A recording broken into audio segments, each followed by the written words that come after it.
பார்த்தீங்கன்னா இன்றைக்கி வந்து சண்டே, மணி வந்து 9:30 ஆகுது. காலையிலே சமையல் வேலையும் பார்த்துலான்னு வந்துட்டேன். இப்போ பார்த்தீங்கன்னா இங்கே வந்து கருணக்கிழங்கு வந்து வேக வச்சுருக்கேன். உப்பும் மஞ்சள் தூளும் போட்டு வெந்தவொடனே வடிச்சிட்டு அது வறுத்துக்க போகிறோம். அடுத்து இங்கே பருப்பு போட்டு இறக்கி வச்சுருக்கேன். இங்கே வந்து கொஞ்சம் தேங்காய், கொத்தமல்லி எல்லாம் சேர்த்து கொஞ்சம் சட்னி பண்ணியிருக்கேன். அடுத்து இங்கே தோசைக்கல் போட்டிருக்கேன், கொஞ்சம் எண்ணெய் போட்டிருக்கேன். இப்போ என்ன செய்யலாம் அப்படிங்கிறத பார்க்கலாம்.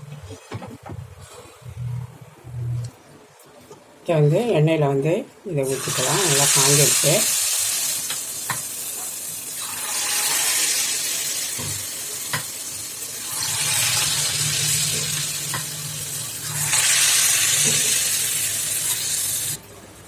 இது வந்து தோசைக்கல் வச்சுருக்கேன். இதில் வந்து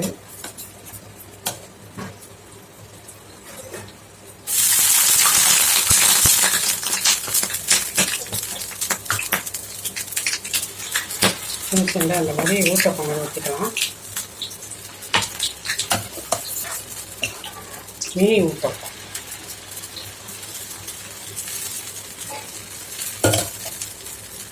வெங்காயம்,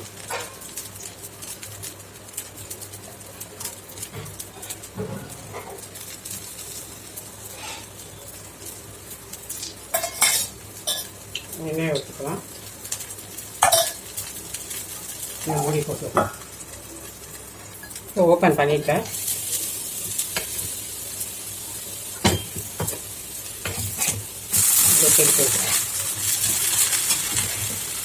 இதெல்லாம் கொத்தமல்லி எல்லாம் போட்டுக்கலாம். நான் இதுக்கு போடாமல் தான் செய்கிறேன்.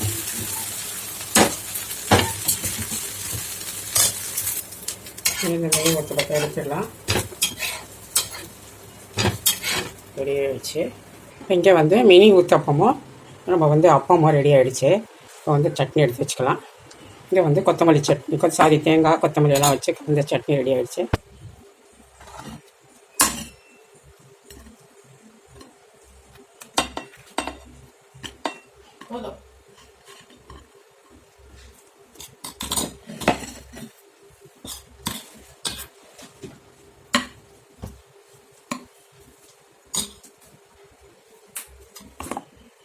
வந்து சட்னி ஊற்றிக்கலாம்.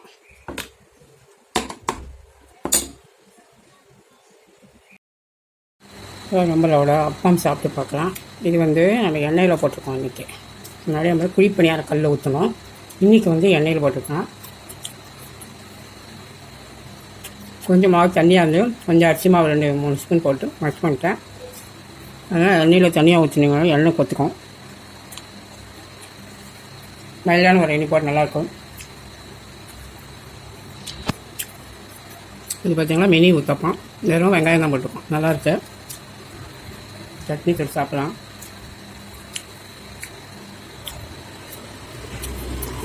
சட்னியும் நல்லாயிருக்கும். சட்னி என்னென்ன வச்சு நான் சொல்லலை உங்களுக்கு. 4-10 தேங்காய், கொஞ்சம் கொத்தமல்லி, ஒரு பல்லு பூண்டு, உப்பு, ஒரே ஒரு பச்சை மிளகாய், அவ்வளோதான்.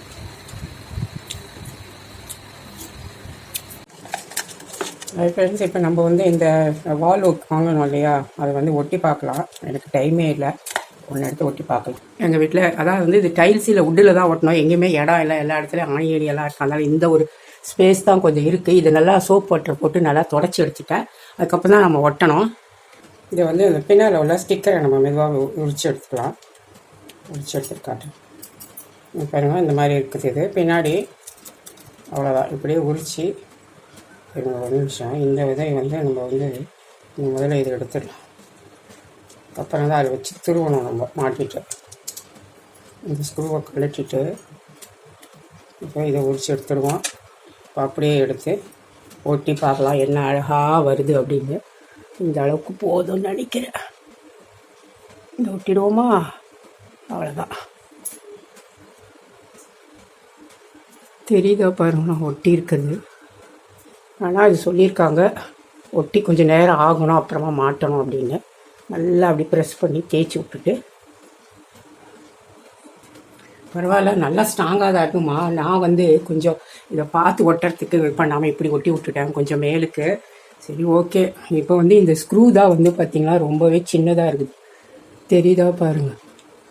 இதை வச்சு அதாவது மெல்லிஸாக இருக்கிறது தான் வந்து அதில் மாட்ட முடியும். ரொம்ப திக்னஸாக இருக்கிறது பார்த்திங்கன்னா அதில் பத்தாது போல் அப்படி இருக்குது. ஓகே, பரவாயில்ல, மாட்டி வச்சு கோணையாக மாட்டிட்டேன். இப்போ பார்த்தீங்கன்னா அதை பிச்சு நான் இன்னொரு இடத்துல ஒட்டிட்டேன். இது வந்து வாட்டர் வைப்பர் இல்லையா, அதை தான் லைட் வெயிட் மாட்டிருக்கேன். பட் இதில் ஒரு ட்ராபேக் பார்த்தீங்களா, இந்த ஸ்க்ரூ வந்து ரொம்ப லென்த்து கம்மியாக கொடுத்துருக்காங்க. இதை போல் வாங்காதீங்க. கொஞ்சம் லென்த்தாக இருக்கிற ஸ்க்ரூ வாங்கினீங்கன்னா தான் உங்களுக்கு வந்து வேறு எதனா மாட்ட முடியும். மெல்லிசாக ஏதாவது படம் ஃபோட்டோ அந்த மாதிரி மெல்லிசாக இருக்கிறதா மாட்ட முடியும். ஓகே, பரவாயில்ல. நான் வந்து அந்த இடத்துல இருந்து எடுத்து பிக்கவே முடியல பாருங்க. பிச்சு எடுத்து இந்த பக்கம் கீழே கரெக்டாக ஒட்டிட்டேன். பரவாயில்ல. ஆனால் அந்த லென்த் இருக்கிற மாதிரி பார்த்து வாங்கணும். சின்ன சின்ன ஐட்டம் லைட் வெயிட் மாட்டிக்கலாம். கருணக்கிழங்கு வந்துருச்சு. தண்ணி வடித்து எடுத்துட்டேன். கொஞ்சம் ஏற்கனவே உப்பு போட்டிருந்தோம், பட் அதில் இல்லை. அதில் ஒரு 1/4 ஸ்பூனும் போட்டுக்கலாம் உப்பை. ஏன்னா அதில் தண்ணியில் போய் இருக்கும். பட் அது கருணக்கிழங்குல ஊறினா தான் அந்த அரிப்பு எடுக்கும். அதுக்காகலாம் அது போடுறது. அதே மாதிரி கொஞ்சமாக மஞ்சள் தூள் ஆல்ரெடி போட்டிருக்கோம், இருந்தாலும் போட்டுக்கலாம். கொஞ்சம் மிளகாத்தூள் பார்த்தீங்கன்னா 1 ஸ்பூனும் 1.5 ஸ்பூன் போடுறேன். இப்போ எல்லாம் மிக்ஸ் பண்ணிக்கலாம். இதை மிக்ஸ் பண்ணிவிட்டேன். இதில் புளி தண்ணி வந்து ஒரு 2 ஸ்பூன் புளி தண்ணி கெட்டியாக ஊற்றிருக்கேன். அப்போ தான் கருணக்கிழங்குலாம் நல்லாயிருக்கும். இதெல்லாம் ஊற்ற மாட்டாங்க. ஒரு சில வேக வைக்காமே வறுப்பாங்க. அதை விட இப்படி வறுத்து பாருங்கள், நல்லா சாஃப்டாக நல்லா டேஸ்டியாக இருக்கும். கொஞ்சம் ஊறட்டும். இங்கே வந்து பருப்பு வெந்துருச்சு, இறக்கி வச்சுட்டேன். இதில் தேவையான அளவு கொஞ்சமாக உப்பு. என்ன பருப்பு போட்டேன்னா 1 பிடி துவரம் பருப்பு, 1 பிடி வந்து பாசி பருப்பு, 1 பச்சை மிளகா, ஒரு பல்லு பூண்டு, ஒரு 2 பெரிய தக்காளி, சின்னதாக இருந்தால் ஒரு 3, அவ்வளோதான்.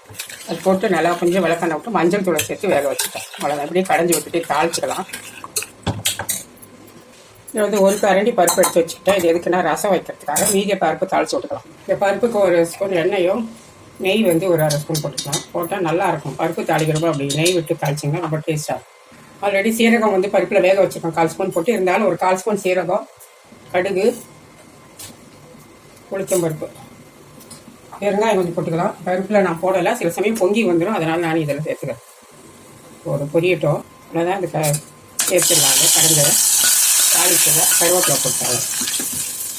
லேசாக ஒரு கடைஞ்சால் தான் அந்த பருப்புக்கு ஒரு நல்ல ஒரு ஸ்மெல்லும் டேஸ்ட்டாக கிடைக்கும். நான் வந்து இன்னைக்கு கரண்டியில் நம்ம கடைஞ்சிட்டோம். அப்போல்லாம் வந்து அடுப்பில் வச்சா மொத்தம் வச்சு தான் சட்டி போட்டு கடைவாங்க. பருப்பு ரெடி ஆகிடுச்சு. இங்கே நம்ம பருப்பு ரெடி ஆகிடுச்சு. பவுலுக்கு மாற்றிட்டேன். இங்கே வந்து ரசம் தாளித்து விட்டுருக்கேன். இது வந்து வீட்டில் அரைச்ச ரசம் பொடி. சின்ன ஸ்பூனாக இருக்கிறதுனால நான் 2 ஸ்பூன் தலை தட்டி போடுறேன். நீங்கள் நார்மலாக 1 ஸ்பூன் வரலாம். நீங்கள் 1 ஸ்பூன் போதும். இந்த 1 கப்பு ரசத்துக்கு இங்கே ரசம் வந்து பொங்கி வருது. ஆஃப் பண்ணிக்கலாம். பருப்பும் தனியாக சேர்த்தாச்சு. தாளித்து விட்டுட்டேன். இதில் ஊற்றிடலாம். இந்த ஸ்டவ் வச்சுக்கிட்டு நான் வர்ற பாடு இருக்குது. அது கடவுளுக்கும் எனக்கும் தான் தெரியும். நம்மளோட ரசம் ரெடி ஆகிடுச்சு. இங்கே வந்து தோசைக்கால் போட்டுருக்கேன். இல்லை எண்ணெய் போட்டிருக்கேன். இதில் கொஞ்சமாக கருவேப்பிலை, இந்த கருணக்கிழங்கு வச்சுருக்கலையே மிக்ஸ் பண்ணி அதை வச்சுருக்கேன்.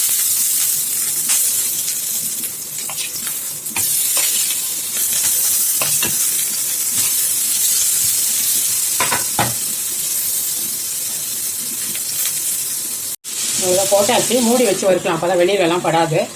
இங்கே வந்து நான் ரைஸ் கழுவி இப்போ தான் போட்டிருக்கேன். கொதிக்க ஆரம்பிச்சிருச்சு. இப்போ பார்த்தீங்கன்னா திருப்பி விட்டுட்டேன். கருணக்கிழங்கு வந்து பொதுவாக நம்ம திக்காக பேஸ்ட் மாதிரி மசாலா பேஸ்ட் பண்ணி வறுக்கிறதா இருந்தால் டீப் ஃப்ரை தான் எண்ணெய் போட்டு வடை சொல்கிற மாதிரி சுட்டு எடுக்கலாம். பட் நம்ம இந்த மாதிரி தவா ஃப்ரை பண்ணும்போது கொஞ்சம் தளம் தான் மசாலா பரட்டி கொஞ்சம் தண்ணியுமே தெளித்த மாதிரி மூடி போட்டு வச்சிங்கன்னா தான் அழகாக அந்த மாதிரி ரோஸ்ட் ஆகாது. அப்படியே மூடி வச்சு ரோஸ்ட் பண்ணாமல் வெளியெல்லாம் நம்மளுக்கு தெரிக்காமல் இருக்கும். சிம்மரில் போட்டுருக்கேன். அப்படியே வேகட்டும். கொஞ்சம் நம்ம கருணக்கிழங்கு ரெடி ஆகிடுச்சு. மூடி வச்சு வறுத்த கருணக்கிழங்கு அப்படி இருந்தாலே திறந்த உடனே முகச்செல்லாம் இரும்பல் வருது பாருங்கள். இந்த மாதிரி நீங்கள் பண்ணும்போது ஸ்டவ் மேலெல்லாம் அதிகமாக வந்து எண்ணெய் தெரிக்காது, டைல்ஸ் படாது. இந்த டிப்ஸ் வேணால் நீங்கள் ஃபாலோ பண்ணிக்கோங்க. இது வந்து மீன் வறுக்கிறதுக்கும் கொஞ்சம் பொருந்தும். இந்த மாதிரி நீங்கள் ட்ரை பண்ணுங்கள். இப்போ நம்மளோட கருணக்கிழங்கு வறுவல் சூப்பராக ரெடி ஆகிடுச்சு. இப்போ இன்னொரு டிப்ஸ் சொல்கிறேன். இப்போ தோசைக்கல் சூடாக இருக்கு. நம்ம வறுத்தது சூடாக இருக்கும்போதே நம்ம கொடாயை தந்துட்டு கொஞ்சம் தண்ணியை விட்டுட்டு இப்படி குழந்தை விட்டுட்டோம். ஈஸியாக வந்து அதுக்கு நமக்கு அந்த எண்ணெய் பிஸ்டெல்லாம் போயிடும். அதுக்கப்புறமா நம்ம சோப் போட்டு வைக்கும்போது சுலபமாக இருக்கும். இப்போ பார்த்தீங்கன்னா நான் சுரண்டி சூடாக இருக்கும்போது எடுத்துட்டு டிஷ் வாஷ் போட்டு தேய்ச்சிட்டேன். இப்போ வந்து இந்த ஓரெல்லாம் வந்துருச்சு. நான் அதுலேருந்து எவ்வளோ வந்திருக்கு அப்படிங்கிறத காட்ட பாருங்க. சிங்கில் தான் போட்டிருக்கேன். இந்த மாதிரி நெட்டு வாழை போட்டிருக்கேன். இந்த பாருங்க இவ்வளோ வந்திருக்கு அந்த மூலையில் இருந்து. இல்லாட்டி நம்ம வந்து என்னதான் நம்ம தேய்ச்சா கூட அது போகவே போகாது. ஓகேங்களா? இப்போ பாத்திரம்லாம் தேய்ச்சி வச்சுட்டேன். சிங்கை க்ளீன் பண்ணியாச்சு. இப்போ வந்து சமையலெல்லாம் முடிச்சுட்டேன்.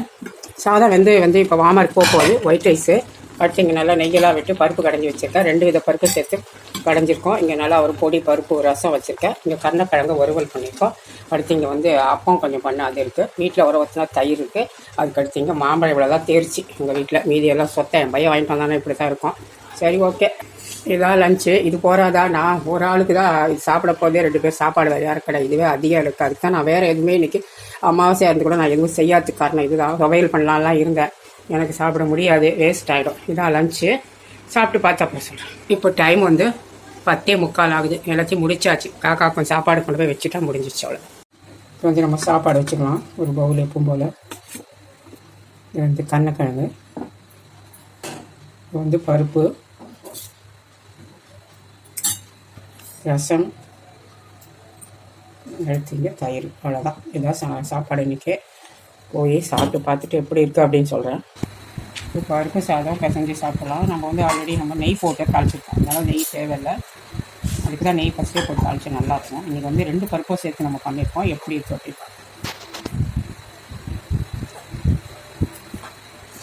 கருணக்கிழங்கு சாதத்தில் வச்சு சாப்பிடும்.